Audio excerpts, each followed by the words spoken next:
How to change lobby in Honor of Kings. In this video, I'm going to show you how you can completely change the background. First of all, open the application.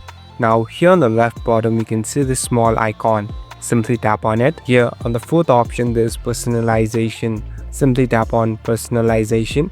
So this is the first section of background. Here on the right, there are different background that you can select from. So you must unlock it in order to use it. So these are the background that will show it in your lobby. So you can select different backgrounds here and simply tap on confirm. So how do you obtain it?